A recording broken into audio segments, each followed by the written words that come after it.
আলাইকুম প্রিয় দেশবাসী, আসসালামু আলাইকুম ওয়া রাহমাতুল্লাহি ওয়া বারাকাতুহু। আমি মোহাম্মদ রিয়াজুল ইসলাম রিয়াজ।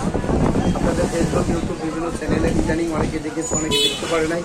আজকে কথা বলতে আজকে এমন একটি দিন, জুমা মুবারকবাদ, যেটা হলে আমাদের গরিবের জন্য একটি হজের সমতুল্য। যে সৌদি আরবে যে হজ করলে যে সব হয়, গরিবের অর্থ নেই দেখেই আল্লাহ রাব্বুল আলামিন পবিত্র কোরআনে বলছেন যে গরিবদের জন্য জুমা নামাজ পড়লে তোমাদের হজের সমতুল্য, কাছাকাছি যায়। আজকে মানে কি কথা বলতে হচ্ছে, আপনারা বিভিন্ন কায়দায় পলিটিক্স, রাজনীতি, দর্শন, মামলা, আমরা যে সকলকে নিয়ে এই কথা বলি। আজকে মানে কি বলতে চাই, মানুষ কি করা উচিত, মানুষ দেশের জন্য কাজ করা উচিত, মানুষ দেশের বিরুদ্ধে না। তোমার জন্মটা হয়েছে জীবন সুন্দর করার জন্য, তোমার জৈবনটা কোথায় লাগিয়েছ, কোথায় অপচয় করেছ। কিন্তু একটি কথা মনে রাখবা, আমি যে তুমি কি সকলে, তুমি যদি জৈবনকালে কখনো খারাপ কাজ করে থাকো, তোমার জৈবনকালে ছেলে হোক মেয়ে হোক, ওই জৈবনটা কখনোই তোমার সন্তান, তোমার পরিবার একটা ছোঁয়া লাগবে যদি তুমি আদি হিসাবে হয়। আল্লাহ রাব্বুল আলামিন পবিত্র কোরআনে বলছে, তোমরা জৈবনটাকে হলি হতে পারবে, খারাপ হতে পারবে, ভালো হতে পারবে। তোমাদেরকে দুটি পথ বেছে দিয়েছে, যেটা নিয়ে হয়েছে। এবং আমি উন্নয়ন নিয়ে কথা প্রসঙ্গে দিচ্ছি। ইদানিং আপনারা দেখেছেন যে আমি ঢাকা মহানগরী ইশাক হোসেনের মেয়রের আন্দোলন সংগ্রাম কথা বলছি, রাজনীতি করি এবং একটি দল পছন্দ করি, কিন্তু সকলকে নিয়ে ভালো, অর্থাৎ সেটা সকলকে হাঁটি।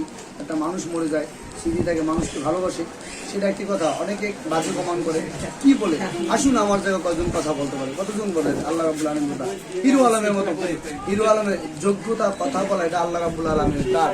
আমি আপনাদের কি বলি, যেমন ক্লাস মানুষ যেভাবে করে প্রতিদিন, আমিও আপনাদের দর্শকদের ভালোবাসেন, নারী পুরুষ সকলকে, দেশকে ভালোবাসেন, ক্লাসে রুটিনের মতো একটা ভিডিও দিতেছি, আর আপনারা সকলে ভিডিওটা দেখবেন এবং শেয়ার করবেন। এবং সেই ঈশ্বরকে নিয়ে আপনি বিভিন্ন চ্যানেলে দেখেছেন।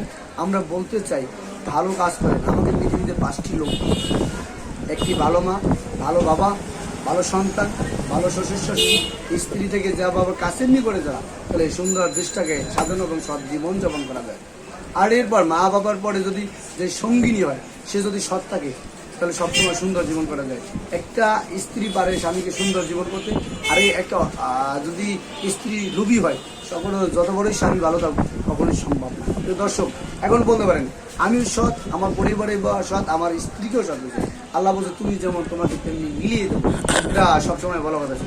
একটি কথা এখন আপনারা বলতে পারেন, ভাই আপনার তো অনেক ভিডিও দেখি, আমার জন্মটা বরিশাল বিভাগ, জালকাঠি জেলা, রাজাপুর উপজেলা, 6 নম্বর মাঠবাড়ি ইউনিয়নের চর হাইলাবাড়ি, সাবেক সম্রান্ত মুসলিম পরিবারে জন্মগ্রহণ করেছি। পিতা আব্দুল মান্নান হাওলাদার, মাতা মিসেস পিয়ারা বেগম, নানা বাড়ি উত্তর সাতুরমস্ত সম্রান্ত।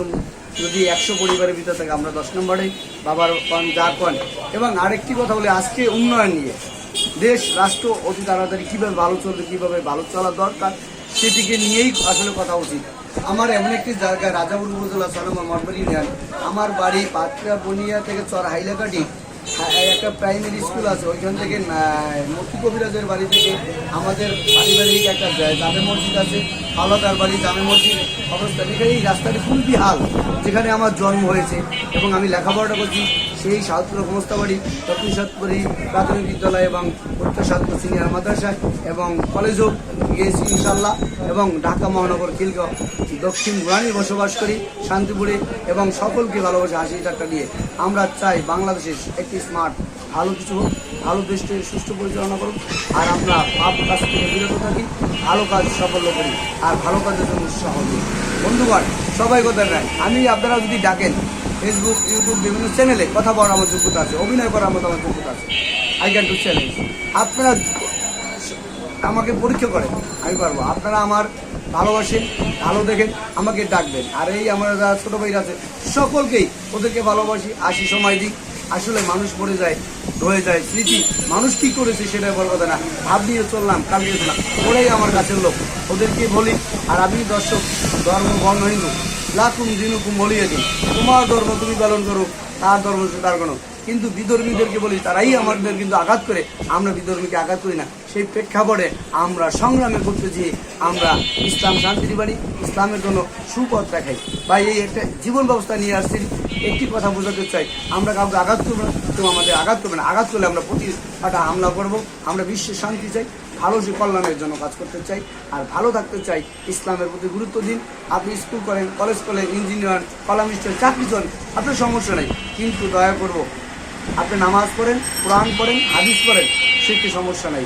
আপনার যে মাদ্রাসায় পড়তে হবে এমন কোনো কথা না। আপনি মানুষ মরণশীল, মানুষকে মরতে হবে, আসলে না মানুষকে স্মরণ করবেন আর মানুষকে উৎসাহ দেবেন। কখনো কোনো কথা বলবেন না, মানুষকে উৎসাহ দেওয়ার জন্য যদি ভালো কিছু থাকে সেখানে সাফল্য হয়। আমি যখন দেখেন এক সময় গ্রামে, পদার্থ গ্রামে ছিলাম, সেখান থেকে চেষ্টা করতে তো অনেক পরিশ্রমের মাধ্যমে আজকে ঢাকা মহানগরী খেলিগড় বিএনপিতে আছি। শাহজাহানপুর থানারও এক সময় দায়িত্ব পালন করতেছি এবং অনেকটি বেশ কিছু দায়িত্ব সামনেও কিছু করতে চাই। আল্লাহ যদি নিয়ে যায় তাদের কিছু নাই, কিন্তু আপনাদেরকে আমি ভালোবাসি, আপনারা আমাকে স্মরণ করবেন এবং ভালো ভালো ভিডিও করে দেবো। আসসালামু আলাইকুম, আবার দেখা হবে।